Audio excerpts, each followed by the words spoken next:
Hey, I'm Daniel from RTINGS.com. Today we'll be doing a review of the Sony X91J. We'll be evaluating it on our standardized test bench to see how it performs and if you should buy it. We bought and tested the 85-inch model as this is the only size it comes in. That's because this aims to be the 85-inch version of the Sony X90J released earlier in 2021. It has a 4K resolution and 120Hz VA type panel. We'll see how it compares in this review and why it might not actually be the real 85-inch equivalent of the X90J. The X91J has a pretty standard design, less similar to the X90J's design and more similar to the X900H from last year. You'll need a sizable entertainment cabinet to put this on if you plan on sitting it on its feet, but it will be well supported.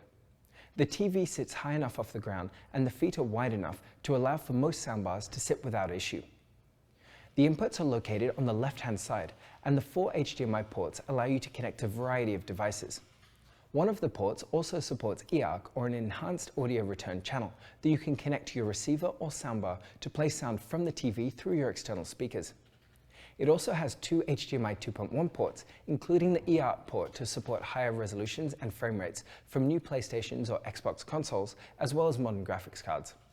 It's not all great news though, as there are some issues with 4K 120Hz signals that we'll talk more about in a bit. The back of the TV fits the VESA mount standard, so you can wall mount it for a cleaner look, and it has a pretty typical thickness, so it will stick out a little bit. The build quality of the TV is great, a bit above average for a mid-range TV. It's well put together, with a plastic back and with metal borders and feet. The back panel flexes a bit, and there's some wobble when the TV is on the stand, but that's understandable considering its size. Now onto our test results, and we'll start with the contrast. A high contrast ratio results in deep dark scenes, which is good if you want to watch movies in a dark room, like a home theater environment. This TV performs great, with a VA-type panel, so dark scenes appear deep and detailed.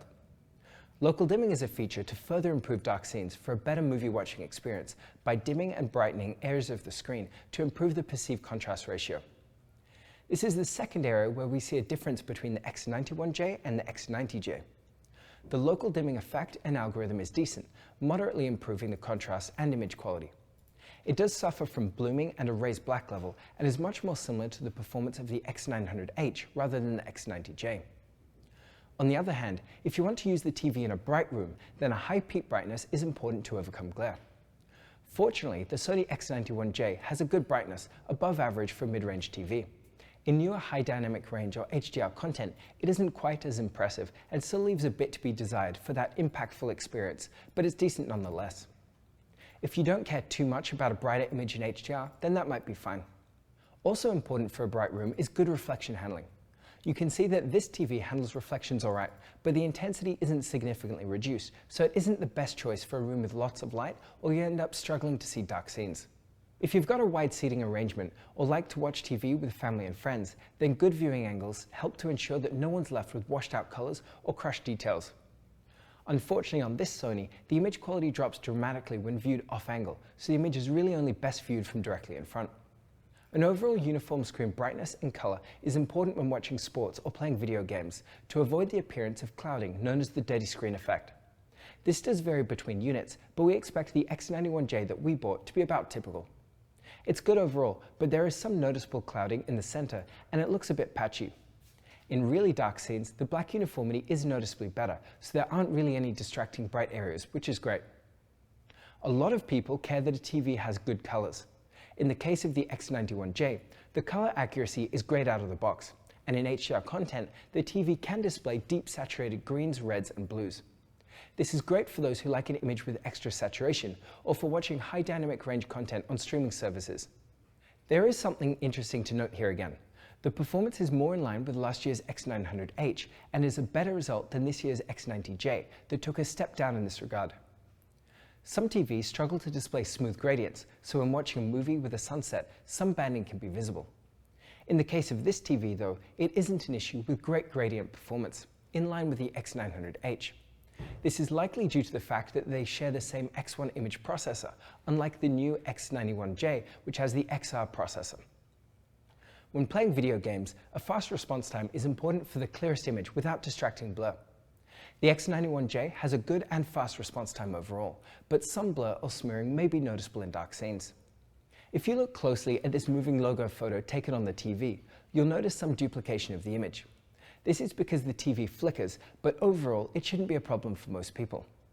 If you want the image to be as smooth as possible, similar to how soap operas look, then motion interpolation is a feature that can take low frame rate content and smooth it out. This can help some action scenes to be smoother and more clear. Not everyone is a fan of this though, but if you are, then it's important to know that the X1 processor X91J seems to perform very similarly to the X900H and doesn't get any more benefits from this year's processing found on the X90J. With that said, it still looks good, as can be expected from Sony's renowned processing. This isn't something we explicitly test for, but we were able to confirm visually that the X91J and X900H look very similar in a side-by-side comparison. For those of you who don't like motion interpolation and prefer a pure reproduction, the Sony X91J has the settings to deliver that experience as well. A low input lag is also important for a responsive feel when playing video games, and thankfully this TV is great in that regard. Speaking of gaming, this TV supports all of the common signals up to 4K and 120Hz, which is great for casual gamers or enthusiasts alike. That being said, this TV suffers from the same issue some other TVs suffer from, where vertical resolution is halved at 4K 120Hz. This isn't great news, and unfortunately is an issue with a lot of sets that seem to be struggling with it. If the blurred text caused by this is bothersome to you, you're better off with a TV that can display 4K 120Hz properly. Another issue with this TV is that it doesn't work properly with variable refresh rates or VRR, so if this is important to you, you might want to look elsewhere. Like other Sony TVs, this one uses the Google TV platform. It's a facelift of Android TV and is easy to navigate and use. Since it's based off the Android platform, it also has more complex capabilities for enthusiasts while remaining straightforward and simple for those who wish to just find new content to watch easily.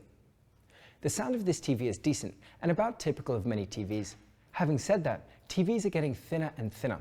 Good sound doesn't tend to be much of a focus, so if this is something that you care about and are potentially planning to use this large TV for a home theater-like environment, then a dedicated sound system is highly recommended. So this brings us to the main question: should you buy this TV? First of all, it's a great large size display. Considering its price range and performance thanks to the great contrast ratio, good colors, and motion handling, it's a great option overall. The X900H from last year is an extremely similar TV and can still be found in some places for cheaper. So between these two, buy whichever you can actually find for cheaper.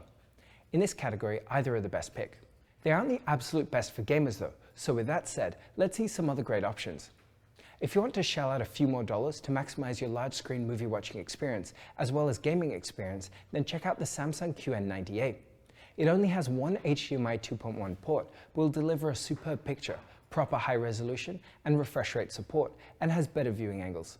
Lastly, if you want the ultimate home theater, movie watching, gaming station, do-it-all TV, then have a look at the 83-inch LG C1. It's more expensive, but the OLED picture quality is unrivaled in dark rooms.